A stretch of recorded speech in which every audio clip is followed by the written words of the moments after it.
Hey guys, Mike here. I'm gonna do a quick vlog before I go to work. I'm in Taiwan. Obviously, yeah, it's my channel. But yeah, I've been doing a lot of soul searching, and I've been kind of encountering a lot of I guess weird situations. Some people are a little bit too friendly.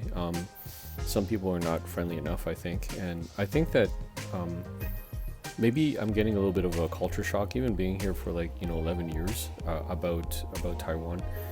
I just feel like there's a lot of to do with efficiency, especially even when it comes to relationships. People they would rather just kind of remain quiet rather than to I guess talk about what the real issue is or get angry. You're not supposed to get angry in public either. So I don't know. I guess it is what it is.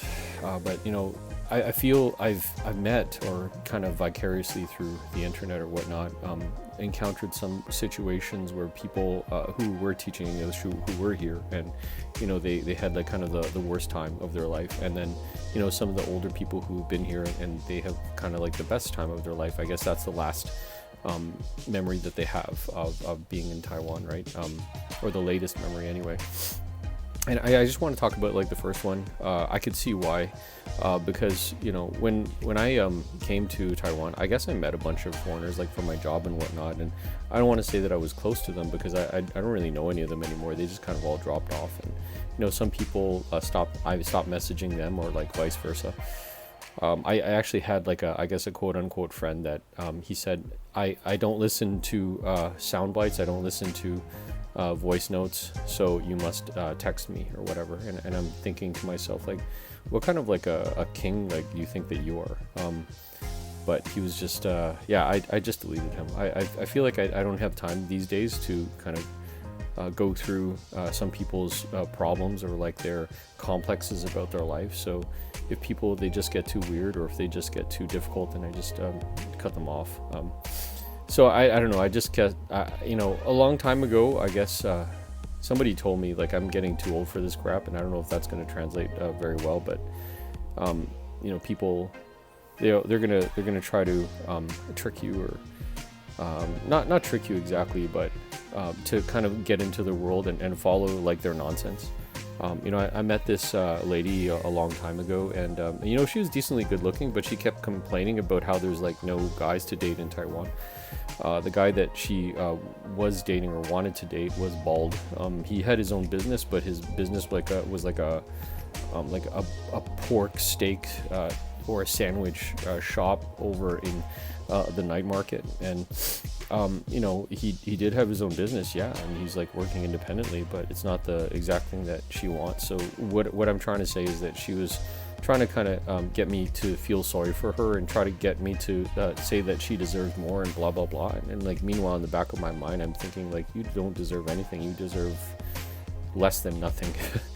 But I don't like to feel sorry for people, and especially if they want me to feel sorry for them. Then there's also those people who will just give you the silent treatment, even if they're right beside you, and it kind of feels like they're 30,000 miles away. And they're kind of thinking there's something in their mind that is so important that they don't want to talk to you. I feel like people in Taiwan are just really guarded with their emotions, and I mean, you can disagree with me or not, but I don't know. I don't remember the last time that some people that I've known that in Taiwan have had a real heart-to-heart talk, right? And people, they don't even have that here. I won't tell you who the relationship I have with this person, but apparently they haven't talked to their father in 18 years. And actually, what's really interesting is that they live with them. I don't know exactly how that works, but there must be a lot of pent-up tension for 18 years. And I think I probably, after maybe a year or something, I'd be hey, listen, you know what, we need to talk or whatever, right? But I guess Asians, they would rather just hold up all of their anxiety and their anger and sadness and everything inside, and then I guess I don't want to say that that's the reason why they blow up later, but I guess it is what it is. And people just they don't really know how to deal with emotions here, right? You're gonna see some people that they deal with I guess separation anxiety, or when somebody says, yeah, I'm gonna go, they deal with it in a very absurd kind of way, and like, you know, they don't want this person to leave. So I don't know exactly what I'm trying to say regarding this, but there's it's just the relationships here, they're not very close. I mean, you could probably you know, you guys probably know the type of foreigner who typically it's a he. You know, he stays here for 1 year and he has like, you know, 5 or 6 different girlfriends.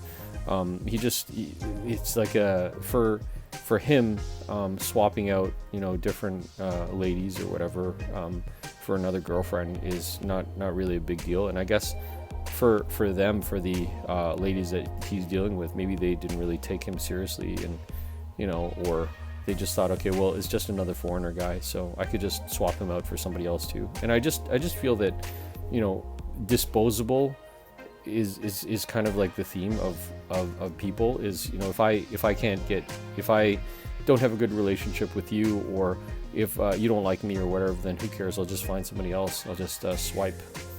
And I think that probably it's something to do with people's egos. Like, why is it that people they're so high on themselves that they think they deserve so much? You know, I feel like they should almost have like a harder life. There's this kind of I mean, I hate to be so pessimistic, but the stereotype of like this generation is that they're like snowflakes. Everything they just want to wah and cry about whatever, you know, and then they have all these high expectations. They go to their job and they say, you know, I only want to work on Monday, Wednesday, and Friday, and I want to start at 10 o'clock, and I want to have like $100,000 a year. Are you crazy? Why would anybody want to agree to something like that? It's garbage, right? But hey, you know what, it is what it is. And you know, maybe this generation has to go look for something, or they have to change, or maybe all their companions are going to be AI and all their friends are going to be robots. I don't know, because I don't know any normal human being who would deal with this crap. But you know, I feel like a lot of the things right now is just, I feel like there's like people like not listening to me. And you know, if you want to find and I don't want to, like, again, I don't want to be so pessimistic about what's going on here, because I am living here, right? But you want to find people who don't want to listen to what you're saying, then yeah, I want to maybe specifically Taiwan, but you know, maybe that's what it is, right? And I think that's why a lot of people, they don't have a good time when they come to Taiwan, because you know, people will only listen to the things that they want to, not the things that necessarily are the real thing, right? You know, I went to this kind of lunchbox shop the other day. It's really funny, and I had the choice between like a lunchbox and a sandwich, right? But I guess maybe it was that this guy was like really old, and the young lady was like doing something else. So I said to the old lady, I'm not the old lady, the old man, I want a sandwich. And he says, you want a lunchbox? And I said, I want a sandwich. He said, you want a lunchbox? And you know, that kind of went on for a while until the customer said that he wants a lunchbox. No, he wants a sandwich. Whatever, she cleared it up for me. The point is that like he was just like listening to whatever he wants to listen to. And I think I don't want to say that that's like a caricature of like what Taiwan is like, but you got to be, you know, you're also dealing with like a language barrier too, aside from like an emotional barrier. And yeah, Taiwan is like it's kind of like been through a lot. So there's maybe people in Taiwan, they don't even really know who they are or what they want to be. You know, half of the people, they want to graduate and they want to go somewhere, but they don't know where they want to go to, right? Let's say that I want to work in like some big company over in the United States, but like they don't even know how to speak English. And you know, what are you going to do? You got to go out there. You got to see the experience. You got to actually like have that experience. You can't just like think of all these things that are out there. It's kind of like an island mentality. And I don't know if you guys, I've heard about island mentality. I've talked about this before, but people who live on an island, they think they have this idea of this view, this very narrow view about the way that the world works, but the world doesn't work like that. So guys, I just kind of wanted to put this stuff out there because I'm thinking of I need somebody to talk to. But you know, the world is changing right now, and people, they kind of want to keep to themselves. So this is Mike in Taiwan. I'll see you guys later. Bye for now.